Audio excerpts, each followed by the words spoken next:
जय श्री कृष्ण दोस्तों। एक बार भगवान विष्णु ने लक्ष्मी जी से कहा कि पृथ्वी वासियों में भक्ति बहुत बढ़ गई है। लक्ष्मी जी कहने लगे कि प्रभु, वो आपको नहीं मुझे पाना चाहते हैं। नारायण भगवान कहने लगे कि लेकिन वो तो नारायण नारायण कहते हैं।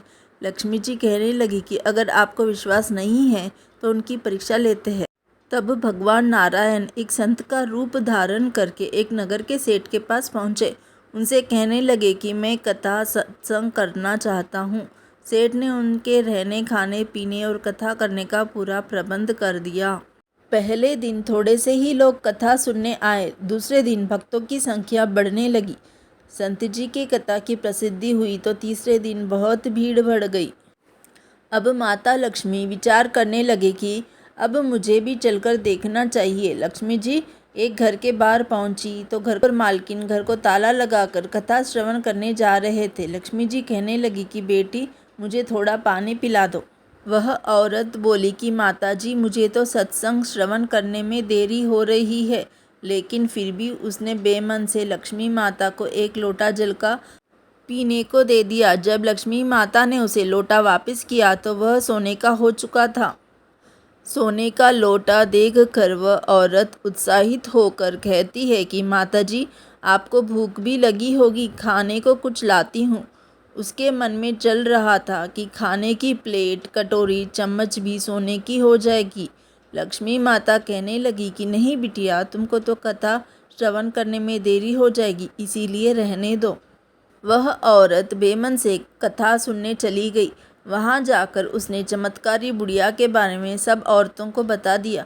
धीरे धीरे बहुत सी औरतें चलते सत्संग में माताजी के दर्शन करने उठकर चली गई। माताजी जिसके घर भी भोजन करती, जल पीती, उसके बर्तन सोने के हो जाते। माताजी की प्रसिद्धि बढ़ती गई और भगवान विष्णु जो कथाकार के रूप में धरती पर आए थे, उनकी कथा सुनने वालों की संख्या कम होती जा रही थी। भगवान ने यजमान से पूछा कि अब कथा सुनने वाले लोग कम क्यों आते हैं, तो उन्होंने कहा कि नगर में कोई चमत्कारी बुढ़िया आई है। जिस भी बर्तन में खाना खाती है, पानी पीती है, वह सोने का हो जाता है। भगवान समझ गए कि लक्ष्मी जी का आगमन हो गया है। अब जिस सेठ ने विष्णु जी के रहने खाने कथा की व्यवस्था की थी, वह भी चमत्कारी माता जी के पास पहुँचे और कहने लगे कि आप मेरे घर पर क्यों नहीं पधारी माता। लक्ष्मी जी कहने लगी कि जब तक वह कथाकार तुम्हारे घर पर है, मैं वहाँ नहीं आऊँगी। सेठ जल्दी से घर गया और कथाकार से कहने लगा कि महाराज, आपके रहने खाने की व्यवस्था मैंने धर्मशाला में करवा दी है। कथाकार कहने लगा कि अब तो कथा में कुछ दिन ही शेष रह गए हैं, फिर आपने मेरी व्यवस्था धर्मशाला में क्यों करवा दी। सेठ कहने लगे कि मेरे घर में आपसे भी कोई ज़्यादा खास रहने आने वाला है। लक्ष्मी जी उस सेठ के पीछे पीछे ही उसके घर पर आ गई थी। वह सेठ से कहने लगी कि मुझे इस कथाकार से कोई ज़रूरी बात करनी है, कृपया आप बाहर जाइए। सेठ के बाहर जाते ही लक्ष्मी जी कहने लगी कि क्यों प्रभु, मैंने क्या कहा था? यह भक्ति आपको पाने के लिए नहीं, मुझे पाने के लिए कर रहे हैं। भगवान कहने लगी कि लक्ष्मी, माना तुम उचित कह रही हो, लेकिन तुम यहाँ पर तब आई जब मैं नारायण संत के रूप में जहाँ पधारा, और जहाँ संत कथा करते हैं, धार्मिक अनुष्ठान होते हैं, वहाँ लक्ष्मी स्वयं चली आती है। भगवान विष्णु अपने धाम वापस लौट गए। अगले दिन सेठ के घर पर लोगों का तांता लग गया। हर कोई चाहता था कि चमत्कारी बुढ़िया उसके घर पर आकर भोजन ग्रहण करे, ताकि उनके बर्तन भी सोने के हो जाए।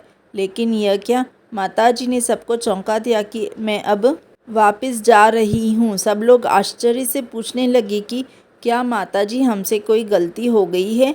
माँ लक्ष्मी कहने लगी कि मैं वहीं रहती हूँ जहाँ नारायण रहते हैं। आप लोगों ने नारायण को पहले ही भेज दिया। नारायण के बिना मैं अकेले कैसे रह सकती हूँ। इतना कहकर लक्ष्मी जी भी अपने धाम चली गई। अगर माँ लक्ष्मी की कृपा प्राप्त करनी है तो नारायण की भी भक्ति करे, तो लक्ष्मी जी स्वयं पीछे पीछे आ जाती है, क्योंकि लक्ष्मी जी नारायण के साथ ही रहती है।